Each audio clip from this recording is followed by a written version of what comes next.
I don't even really know where to begin. Last night was one of the worst technical, performative production errors. Like, if it could go wrong last night, it damn sure did. I couldn't hold a connection for things if you gave me a bucket.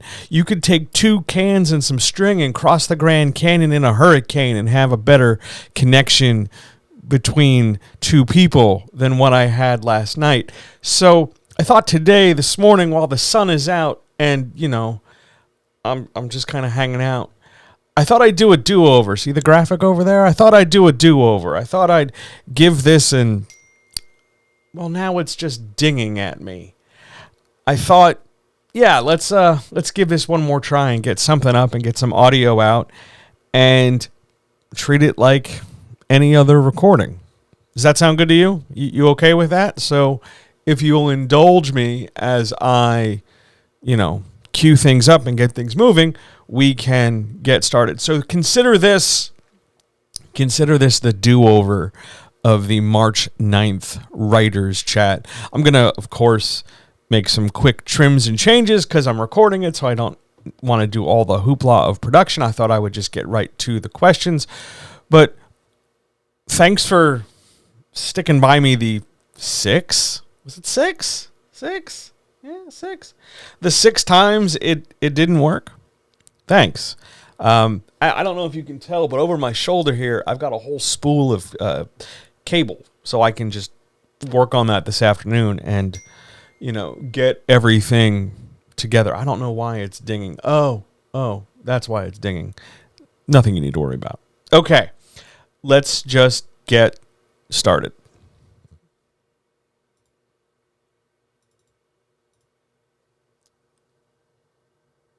All right. Just remember what I've taught you.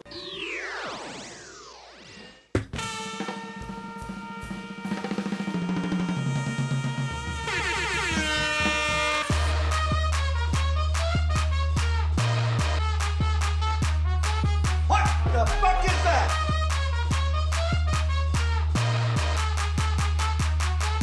Hey, yo.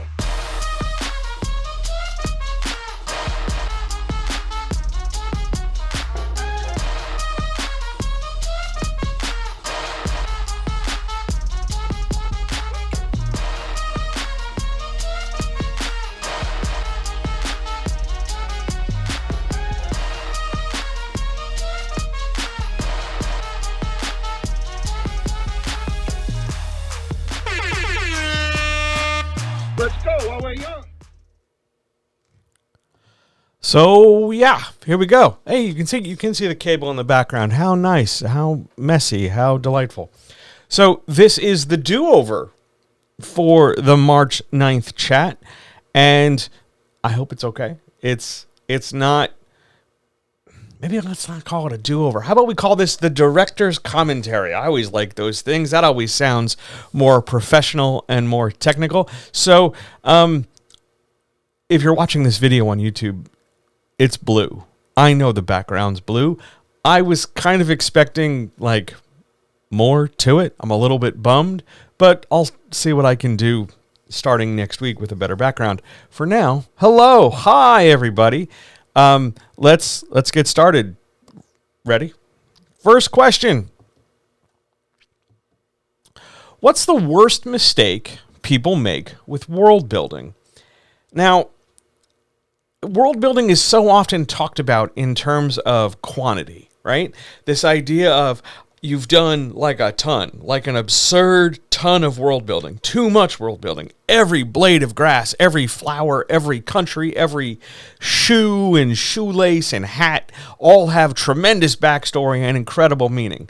That's too far. That's the deep end of the pool. That's the way the hell down there kind of amount of world building where everything is just detailed to the nth degree. And the other way, all the way over here on this side, is the absolute bare bones minimum world building, which is pretty much just saying, hey, we're in this location. Hey, we're in that location. Hey, we're going over here now. there's a huge gray area between those two things, right? You get that, right? But that's not the worst mistake. Those are just population issues. Those are just quantity issues. You just wrote a lot of words, and that's not necessarily bad. The big problem with world building is this idea that everything, whether it's a lot or a little, everything needs to have like this tremendous meaning or this tremendous referential potential. Oh, somebody was wearing a hat yesterday. Well, that hat is somehow a reference to something I'm going to write about in 4 books. After this first book sells so well, they give me a series deal. That kind of like long-term planning to that degree is not necessarily wrong or poorly intentioned, but when you are forcibly tying everything together so that what you're left with is an inability for the reader to distinguish the important detail from the less important detail, when everything feels like it needs to be afforded some massive mental real estate or some great story potential, and we've got to keep like a million things spinning in the air. I just mixed the balls juggling an air metaphor with the plates spinning metaphor. But just to keep everything up and frequent, I remember this, and I remember this, and this, and this, and this, and this, and this. And you sort of congest the reader's attention with all these things they need to remember, just in case, because they don't know what's coming next, but just in case you mention something from like 10 minutes ago, they want to make sure they totally get everything. This attitude of the reader has to know everything and the reader has to get everything is most often the cause of this problem. And it's a really fixable problem. Like, it's a really simple solution. Just stop overcomplicating things. It's not bad if you simplify. I'm not saying do the bare minimum. I'm not saying like convert your big giant epic sci-fi thing into a haiku. I'm saying you just need to not make everything so weighty. Sometimes people just wear hats. Sometimes you don't need to reference in the middle of chapter 2 the thing that's going to happen 4 books from now when you reveal some massive conspiracy. Sometimes just tell the best story you can at the moment with what they have. And if later, in later stories, you're going to tie pieces together, then the reader is rewarded for knowing that. They're not required to know that there's supposed to be a reward coming later. That's a big deal. To work on this, to practice this, what you want to take a look at is why you're world building in the scenes and moments you're world building in. Why do that here? Why have this info here? Why not there? Why not in some other scene? Why have it at all? And see what you can trim and what you can cut and what you can intensify and concentrate by eliminating some of the extra stuff. Do we need all 16 pieces of this puzzle? Can we get away with 4? Can we get away with 3? That's the way you better learn to manage world building, especially when you're getting started. What a great first question. On to question 2. Question 2. How do I keep my idea feeling fresh if I'm going to be writing draft after draft? Okay, look. I'm going to make a joke that probably would have landed better with an audience, but Ziploc. That's how you keep your idea feeling fresh. I also realized that we could have done like a deodorant thing or some kind of like hygiene product of some kind to keep things feeling fresh. And I realized that joke maybe would have gotten like one person to maybe chuckle somewhere. And in the light of day, it sort of feels a little off, but it made me chuckle. So that counts.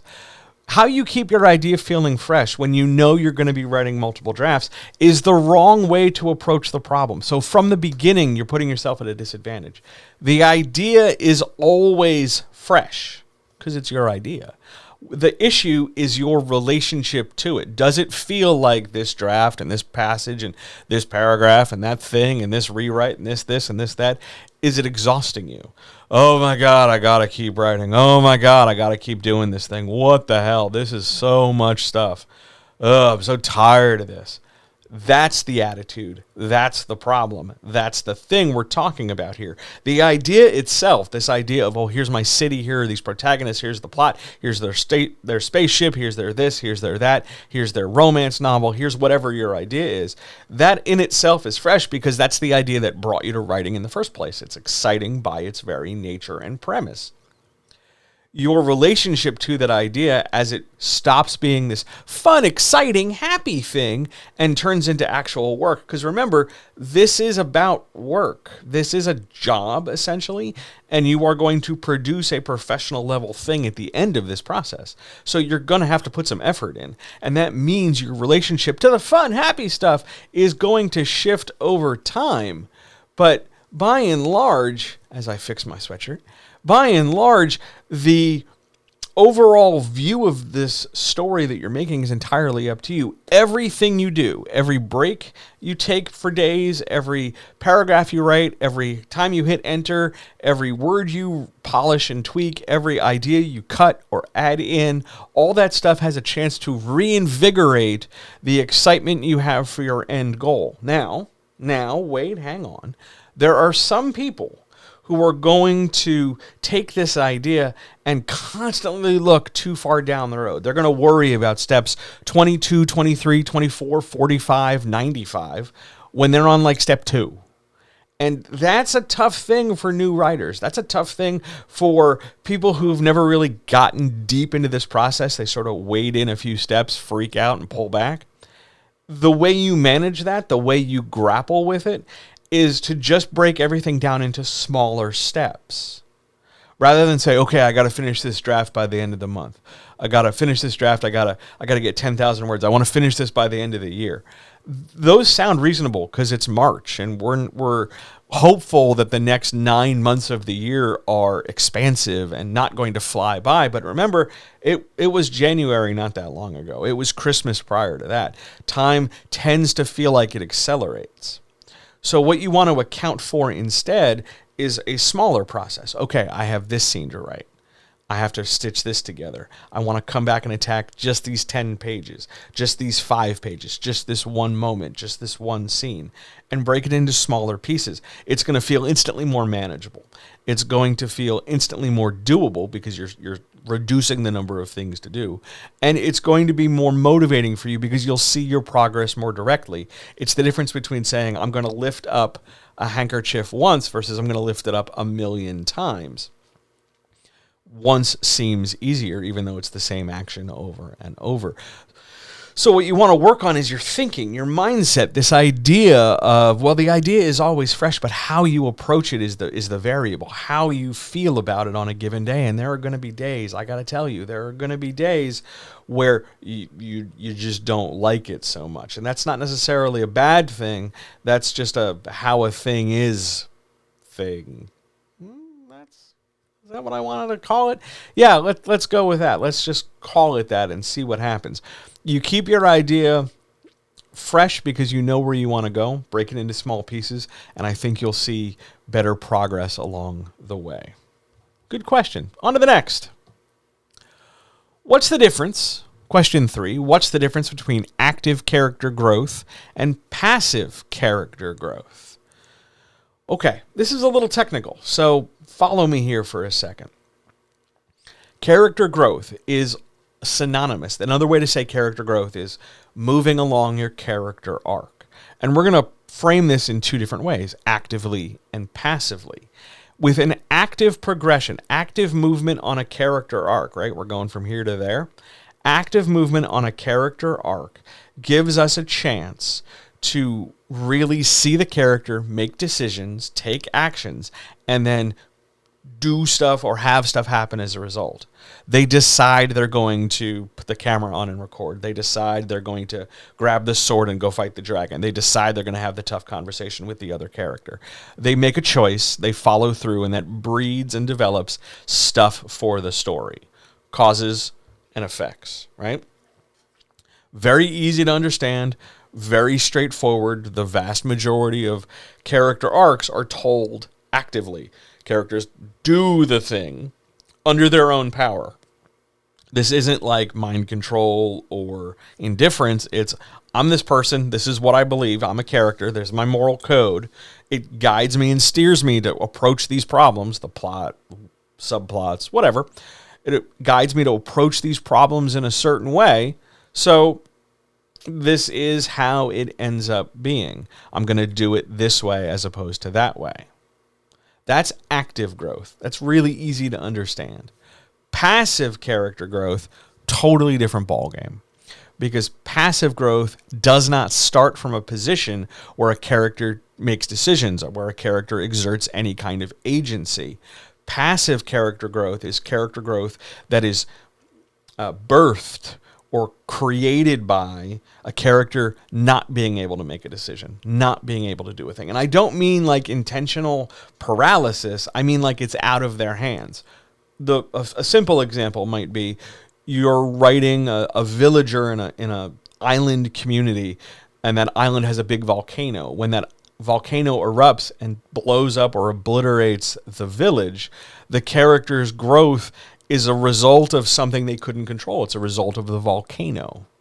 So their growth is now started in a passive way. They had no choice but to grow. They couldn't exert agency. The volcano blew up. Like, they had nothing else they could do. The benefit here of passive growth is that it forces the story forward, and you can use that forcefulness, that momentum, that inertia to really develop into something for the benefit of a character where what you're getting out of it is sort of a character who's forced to do a thing, and then over time part of their arc becomes, well, I started off not liking this, but I have come to like it, and the reader can sympathize and connect with that. And then once the character makes that turn from passive to active, at least in that way, you get a chance to really see the character take off and move the story forward. It's worth pointing out, too, that throughout a story, any genre, any size, you can toggle between passive and active character growth. Some parts are going to be active because the character's making decisions. Some parts are going to be passive because stuff's out of their control. Even if it's just for a scene, even if it's just for a beat within a scene, swapping between active and passive character growth is going to give you a chance to really create a dynamic character that feels like they are a part of the world. I swear I'll get it right. They makes them feel like they're a part of the world with a part of their actions, and they have consequences, and they have material import to things. They're not just sort of breezing along this very flat, like, that's the wrong hand. This very flat backdrop with no connection to what's going on. The principal difference, if you're looking to simplify this down even more, is about agency. Active character growth demonstrates agency, empowers characters, lets them use their agency, lets them get more agency. Passive character growth doesn't necessarily have them losing agency necessarily, but they're certainly not capitalizing it or doing more with it. Does that make sense? I'm going to lift this camera just a scoosh. Like that. All right, let's go on to the next question. So normally, this is where I would stop and ask people if they had questions in chat, but there's no chat, so we're going to breeze right on by. Question 4. Oh, I'm crooked. Why am I crooked? Question 4, how do I write a protagonist who doesn't speak? So there's something called coverage. Coverage is the idea of communicating or broadcasting an idea through a medium. In film, coverage is the idea of positioning the camera in certain places so that you can tell a most complete scene thanks to editing. Sometimes we see a character this way, and then sometimes we turn and see the character from this side, or we shoot behind the character to give this whole scene multiple dimensions and multiple angles and things. Coverage in narrative text is usually done in two primary ways. There's exposition, that's the text you see, paragraph after paragraph, and dialogue, the spoken stuff that you read, the stuff that goes in quotation marks. It's the stuff characters say, generally to one another, sometimes to objects. But those are your two major flavors of coverage for fiction. When your character doesn't speak, you are forcing the majority of your coverage to come through exposition. There are other things There's internal narration, there's internal monologue, there's what's called a reactive expression, which is I say a thing and you make a face. That face is your reactive expression, and it conveys without you saying something how you feel. A great example of a reactive expression, at least from television when I was a little boy, is What You Talking About, Willis, from Different Strokes, where there's his face and, the little kid Arnold says, "What you talking about, Willis?" That reactive expression is still dialogue, so maybe it's not our best example, but it's at least a way of saying that you can communicate a lot through that face. When you have a character that doesn't speak, regardless of the reason they don't speak, the fact that there is an absence of dialogue means you're going to have to consider creating that broadcast for the reader, giving the reader something to understand without talking. So you're going to have to rely on physical cues and on body language and on internal monologue if you're in first person to put the reader in the character's head. And if you're in third person for whatever reason, which is fine, you can do a character that doesn't talk in third person. It's going to be a bit of a challenge. But you're going to have to rely more on physicality and their interaction with the world. This does not, here's the tricky part, this does not mean that your non-speaking character is suddenly devolved into some sort of like hyper primitive or defrosted caveman from millions of, tens of thousands, hundreds of thousands, millions of years ago. We're not all suddenly going to go from, erudite Shakespearean monologues to, thag, take, rock, smash, rock, go. You can communicate a great deal without speaking. People do it in scenes all the time. The tremendous teary eyes, the catch in a breath, the gestures, the looks away, the fists, the body language, the silence. All of these things communicate without speaking. So you're taking that, what is normally done in small instances, and expanding it across however much of a story. It's completely okay to do this. I feel like I need to mention that. I feel like I need to say something to that effect. It's completely and absolutely okay to do this. It might be a good challenge for some people. It might be a good, effective way to craft a story. There's nothing automatically wrong. You don't need to have characters talk. You could have multiple characters not talk. You could have a silent novel. You'd have to really polish it. It would take some effort, but you could do it. But basically what you're going to do, instead of dialogue, you're going to have to communicate in other ways. So think about how the character would get their ideas across without speaking. And don't just rely on the straightforward, well, I'm going to have them write everything down, or, have them all honk a horn like they're Harpo Marx. Don't crutch on just one thing and do it over and over. Be expansive, be expressive. Think about how you're trying to get your idea across. What a marvelous question. Absolutely love that question. On to the next. Question 5. Why would an antagonist have an arc if they're never going to complete it so that your protagonist can win? Now, I've been talking more and more, especially if you're on Patreon, I've been talking more and more about the antagonist arc concept. And basically what an antagonist arc is, it's a character arc for your bad guy. Now, 90-something% of the time, your antagonist isn't going to complete that arc because the protagonist is going to stop them, because that's generally the climax of the story or the major crisis that needs resolution over the course of the story. But by and large, your antagonist needs an arc just as much as your protagonist needs an arc. Now, here's where we get a little, what's the word I want to use? Here's where things can get a little wrinkly for people. A lot of the antagonist arc, whatever they're doing, is going to be directly unseen by the reader. We don't need to cut away and suddenly see the antagonist doing the bad prep for the bad thing they're going to execute later. We can just see the bad thing being executed later and reverse engineer or think to ourselves that, well, I guess they spent those chapters we weren't talking about it building this bad thing that's now happening. You don't need to jump to the antagonist to tell this story. The antagonist can still have an arc. We're just not seeing all the progression. We're seeing key milestones in that progression as, they show up and attempt to do something and then curses, foiled again, and then, scurry off. I'm thinking about that Skeletor meme where Skeletor, it's that one picture where Skeletor is laying there and saying something and then he's running off. Until next time! That kind of concept. We don't need to see literally every inch of everything the way we do with a protagonist just because they're an antagonist. They still need an arc. They're still a major character. They're still a major component to the story. But we don't always need to see every gear turning and every piece of composition the way we do for protagonists, because the reader ideally isn't trying to invest as much in our antagonist, because the reader should be rooting for the antagonist to be stopped. The protagonist is who the who the reader roots for, so we spend more time and space developing that side of things. But the antagonistic arc is somewhat complementary to it.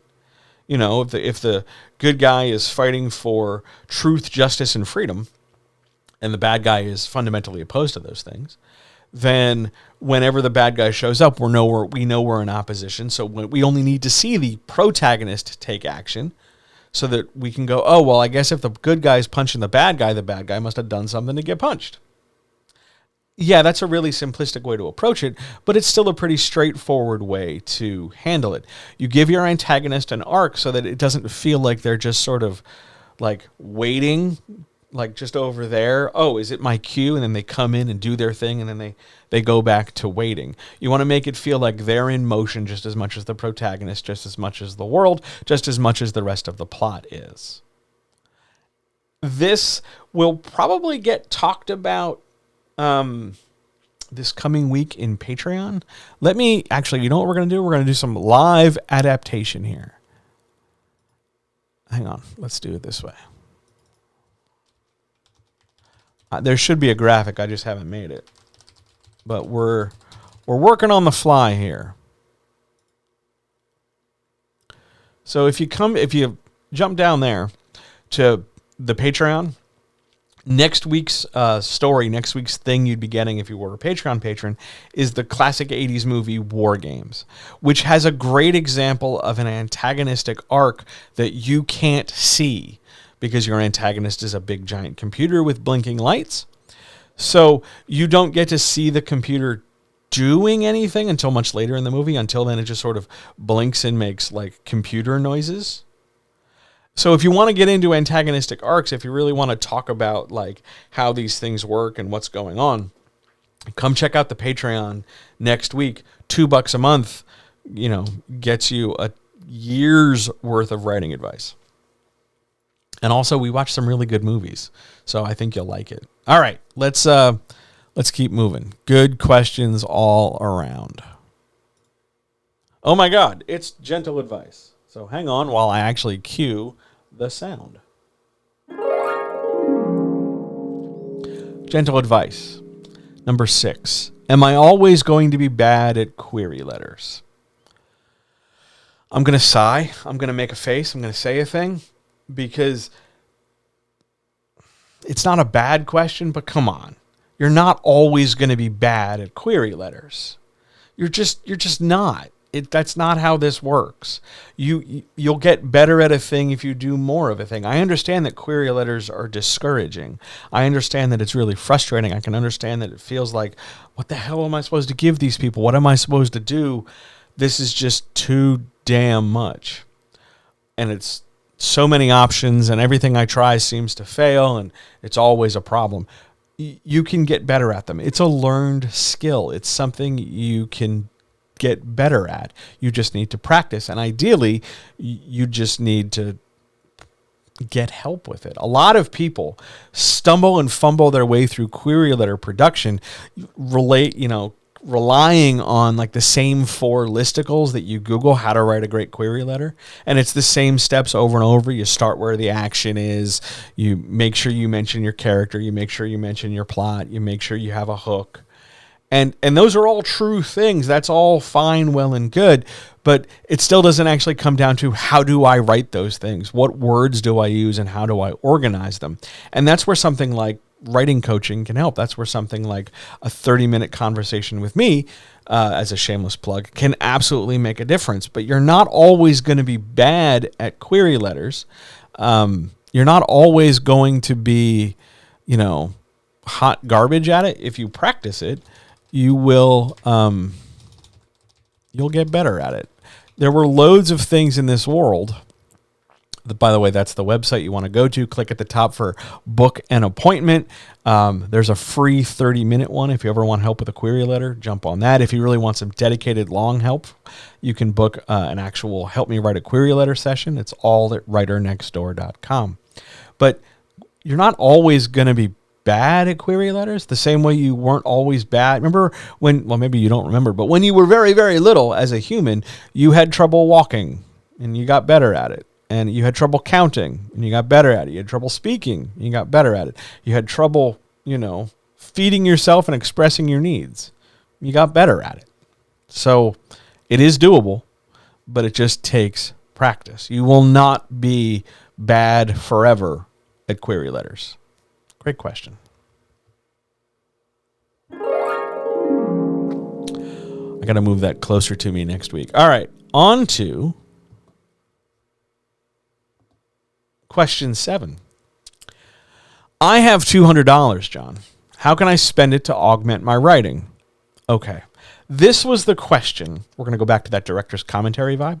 This was the question I was most excited to talk about last night because I made something special for it. If you have $200, you can get a couple hours of coaching.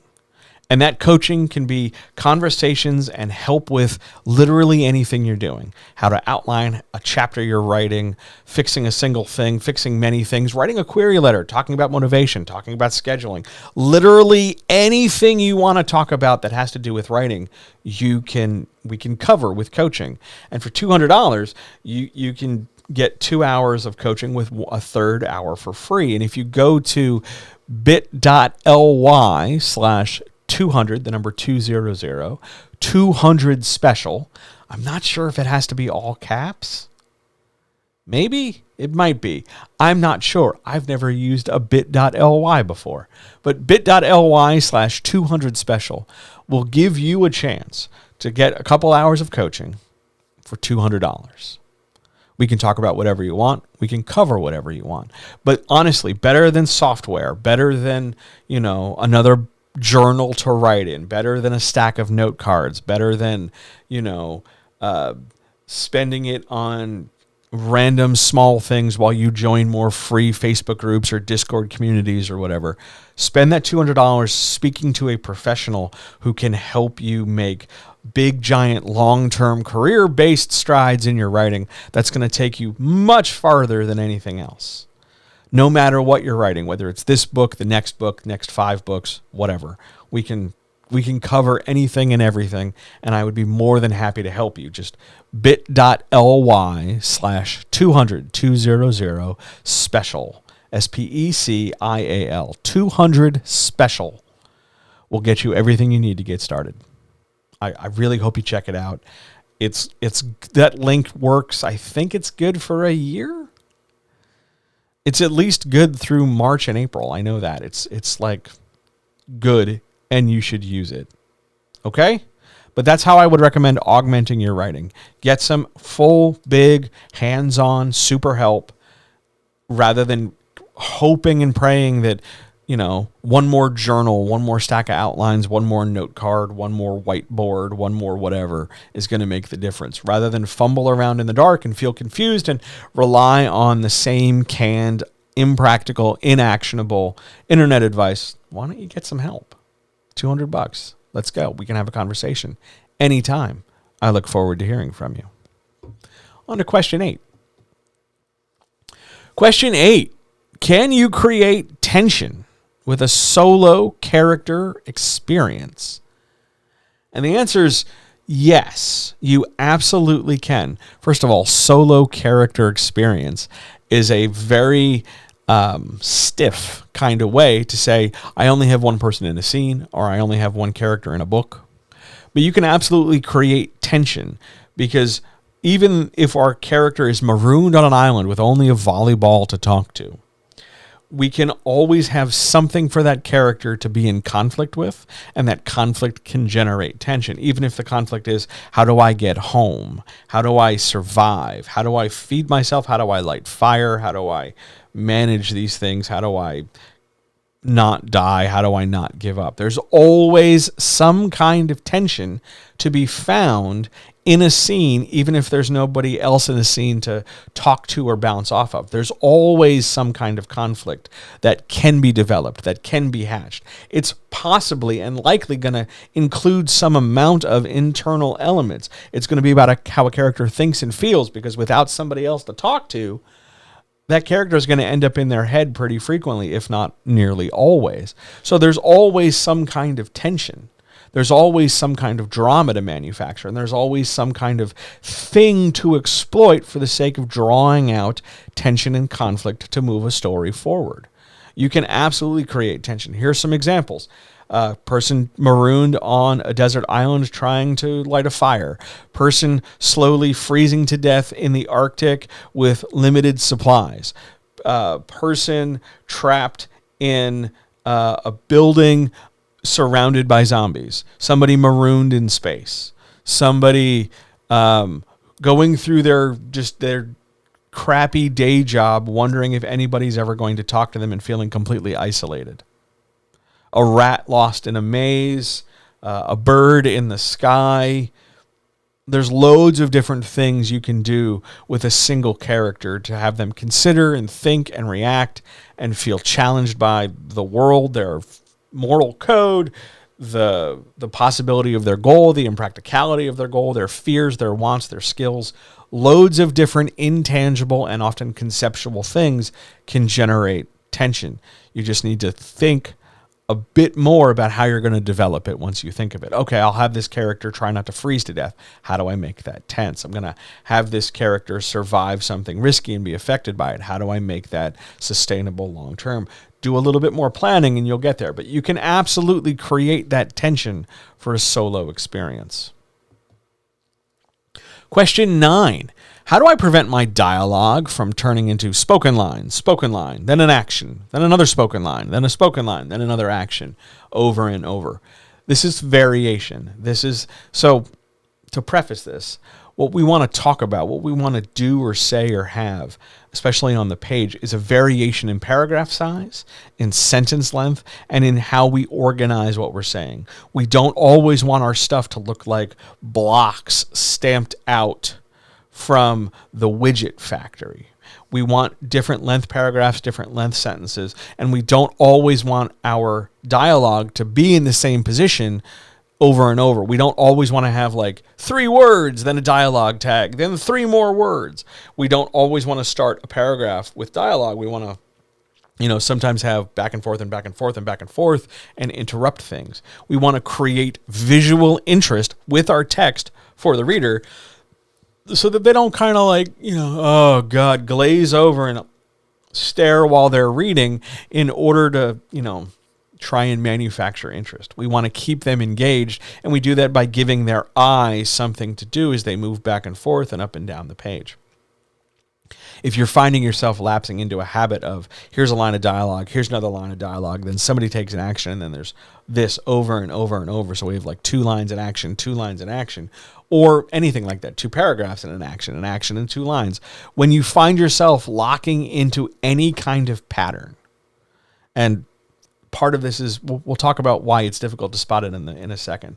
But when you find yourself locked into that pattern, the best thing you can do is immediately in the next paragraph, break that pattern. Even if you're in the middle of a scene, do something to just change it up for a sentence. And then you can get right back to it if you need to. But the minute you seize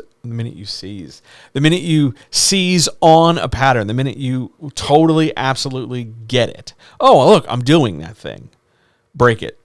Make a concerted effort to break it in some way. That does not mean you need to immediately have two guys walk in the door with guns, or there needs to be an explosion and all of a sudden the story catapults forward. It doesn't need to be a plot thing that kicks it forward. You just need to literally write a sentence that does something different and expresses something different, or expresses a thing in a different way, might be a clearer way to say it. Why it's so hard to recognize that pattern while you're writing it is because you're not thinking about laying your ideas out as words on a page. You're thinking about the ideas and getting them across. It's only during revision or editing or working with somebody line by line in coaching or something where somebody points out, hey, did you realize that you start an awful lot of paragraphs with then, or that you have your 2 words in dialogue, then a tag, and then the rest of the sentence over and over, or that you're using an awful lot of commas to break up real run-on sentences when instead you could be working in shorter, clippier, punchier parts. When you find your dialogue busting up a certain way, change it up, run a little long, and then go short. Speed it up, change something, change the action, put the action in a different position. Make sure that the world doesn't feel static when people are talking. I'm talking, I'm talking, I'm talking, I'm talking. Don't freeze the world around that conversation. That's why we want to kick out to different paragraphs of like, oh yeah, a bird, random things to change the view of the reader and the understanding of the scene. Don't just dial into only dialogue all the time. Sometimes, yeah, you're going to have these moments where we have to focus on the dialogue because it's an important dialogue thing. But every once in a while, it's okay if while we're having this tense discussion, 2 spies recognizing who they are, it's okay if somebody drops a cup over there and the crash interrupts our conversation. You don't have to lock into a pattern in order to convey your scene.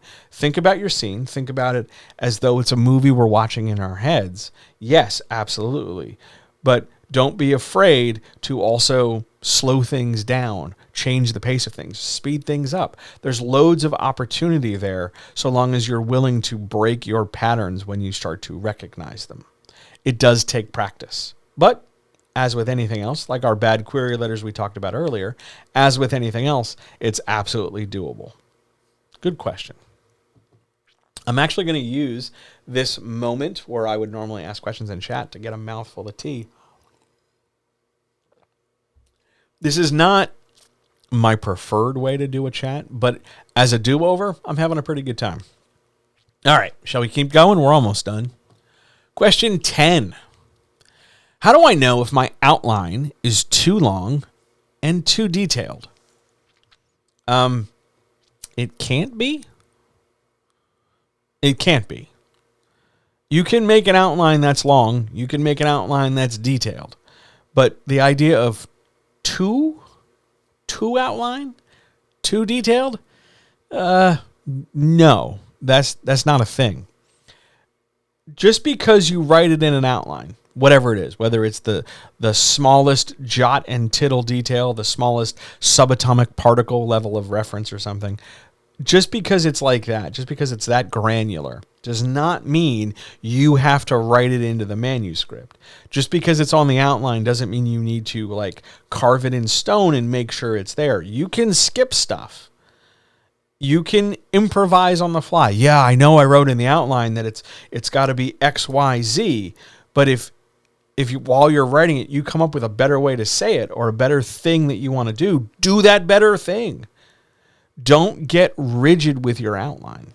Yes, it's important. Yes, it's a roadmap. Yes, it's really, really good to have because it demonstrates your ability to think through all your problems and think through your story rather than counting on some kind of juvenile or childish idea that you can just make it up on the fly and it's going to be fine.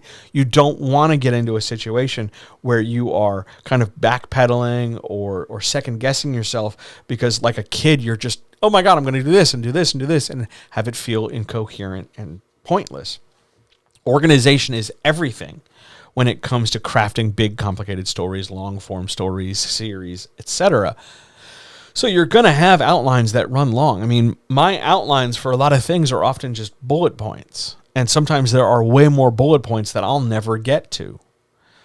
But they're there. I put them there because at the time I wanted to map it out. And the difference, the challenge is when it comes to execution, whether we're talking about writing a novel or whether we're talking about talking to a camera or whether we're just going back and forth with whatever, what we're really looking at is the outline we craft at the time is our thoughts of the time.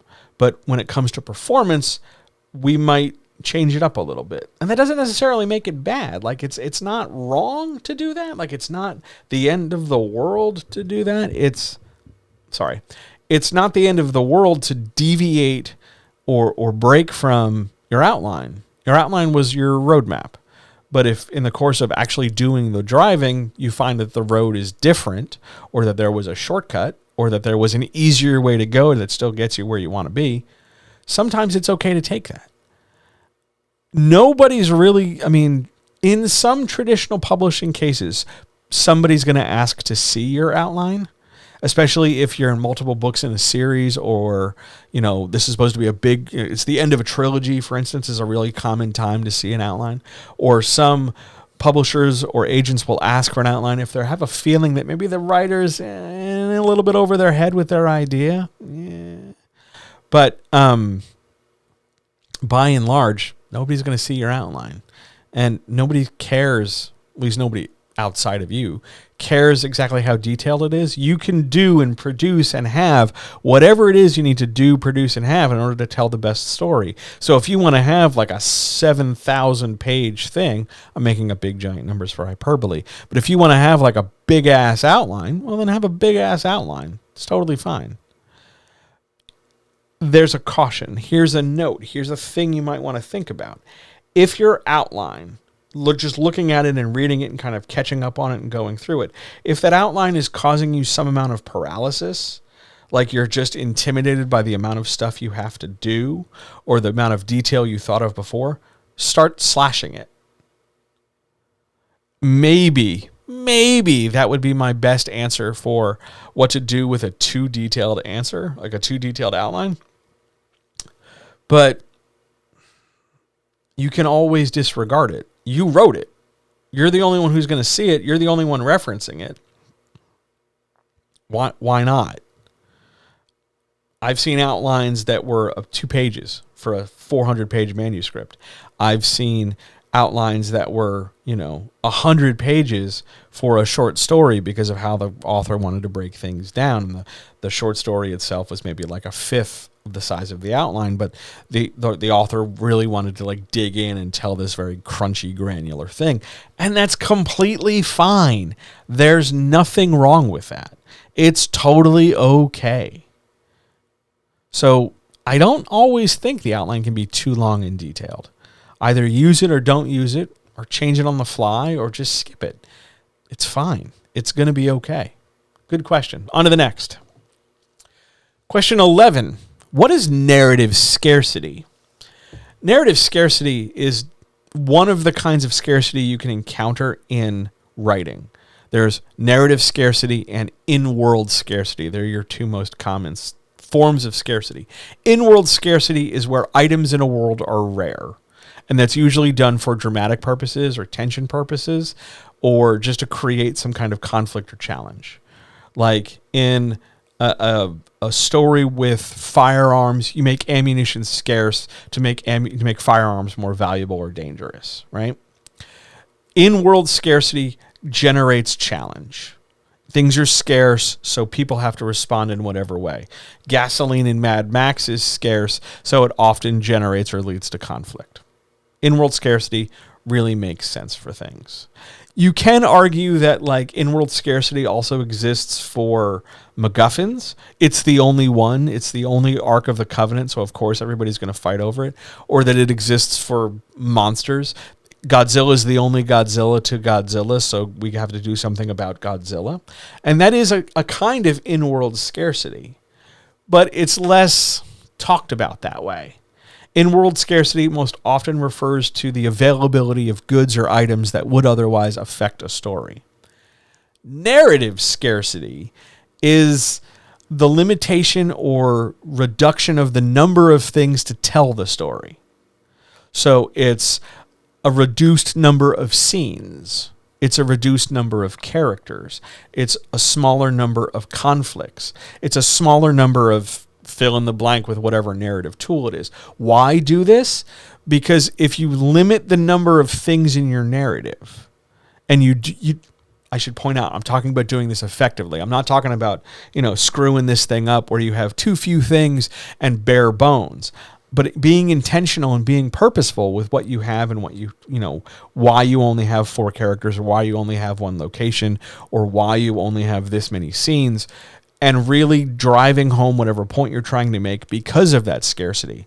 Narrative scarcity most often creates intimacy and connection. The reader is forced to pay more attention because there's nothing else to really distract them. There's nothing else to really, what else are they going to think about? You've only introduced these 5 things, these 6 things. We have to stay here.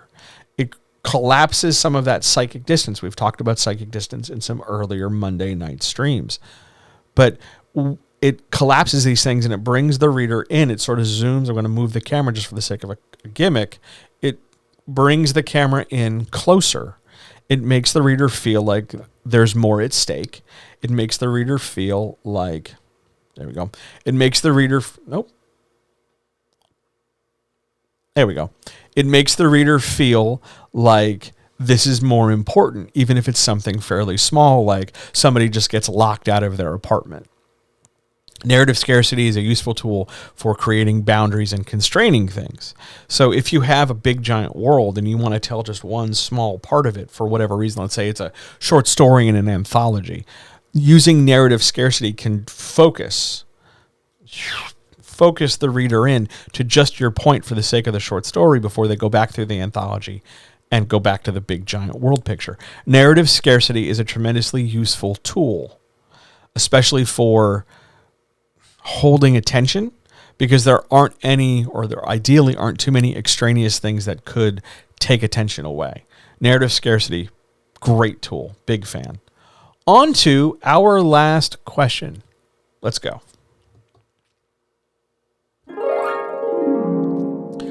Should I just make a gentle advice? Gentle advice, question 12. Should I just make a series if possible? No.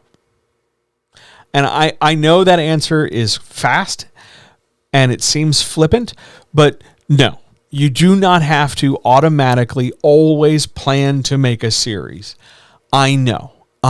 Publishers, television, film, streaming services, they love a series because they can milk more attention out of it. They can get more money for it. They can get more views or eyes or reads or clicks or links for it. Absolutely. I get it. But that doesn't mean that your story, whichever one you're telling right now, needs to have the door left open or the potential to be extrapolated into 2 more, 3 more, 5 more, 10 more, 65 more books. A lot of people go to a series idea or think in terms of series because they're thinking about money. They're thinking about, oh man, 1 book makes X, 3 books makes 3 times X. And sometimes that's true and sometimes that's not true. That's one of the hard parts about publishing. But you don't always and only have to think of a series. There's nothing wrong with writing, just 1 book with just 1 set of characters, then moving on and telling a different one. You can always pick up a series later. But from the jump, you don't always and only have to think in terms of series. Also, if you're traditionally publishing, saying that it's part of a series, saying that your book has series potential, saying that you've already started writing a sequel or you've already started writing a trilogy or whatever, puts a lot of pressure on that query letter to deliver. It creates an expectation that this first book is going to be so good and going to sell so well that, of course, you, the publisher, you, the agent, you, whomever, is absolutely going to take the whole thing. And that's a pretty big check to write. That's a pretty big ask. That's a pretty big deal.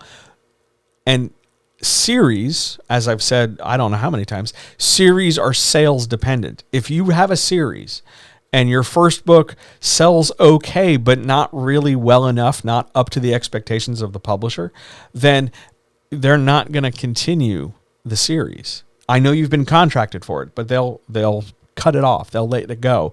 And then you'll have to wait for the rights to come back to you to take that series and go elsewhere. Don't get trapped or locked into the idea that a series is automatically your ticket to a career or your ticket to long-term success. Loads of authors you're probably thinking of in terms of their last name. Loads of authors didn't do a series until much later in their career. Some authors never got into series. They just kept making single, individual, separate, different books. That's totally and absolutely and completely fine. Don't limit yourself by always and only doing series. It can be tempting, but it can also be really difficult. Planning a series is a tremendously complicated thing because you're inherently creating more moving parts. You don't always have to do that. It doesn't make you a bad writer if you just think in one book at a time chunks. It's okay if your book doesn't even have a sequel. It's okay if your book didn't create an opportunity for a sequel. Just tell the best single story you can at the time and then decide later if you want to do more with it. That's completely okay. You don't have to demonstrate or go in for planning. Does that make sense? You don't have to always do a series. Great question. Let's jump back out here to our main and wrap this thing up. So by and large, this was our do-over. It's literally about half the length of our original. So that was nice. This will go out on same day. This will go out today. And I'm pretty pleased about that. So I want to thank everybody for letting me do a do-over. I apologize. I'm going to run that cable next time. By the time we do this again, it'll be more secure and there'll be more stuff. So look forward to that. Don't forget to check out the rest of the material on YouTube. Don't forget to ask any questions you have in the comments below. Please like and subscribe and all the other good YouTube-y stuff. If you have any questions at any time, you can jump on writernextdoor.com. It's right over. Nope, it's this hand. Right over there on that side, writernextdoor.com.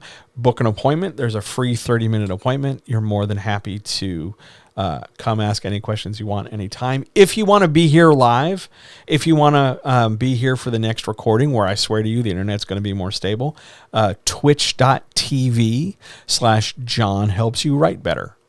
And of course, you can follow me on Twitter, which is, other hand, awesome_John. And if you liked everything here and you want to throw a couple bucks to support everything, it's Cash for John A on Cash App. Have a wonderful day. Thanks for letting me do a do-over. And I'll see you guys next week. See ya.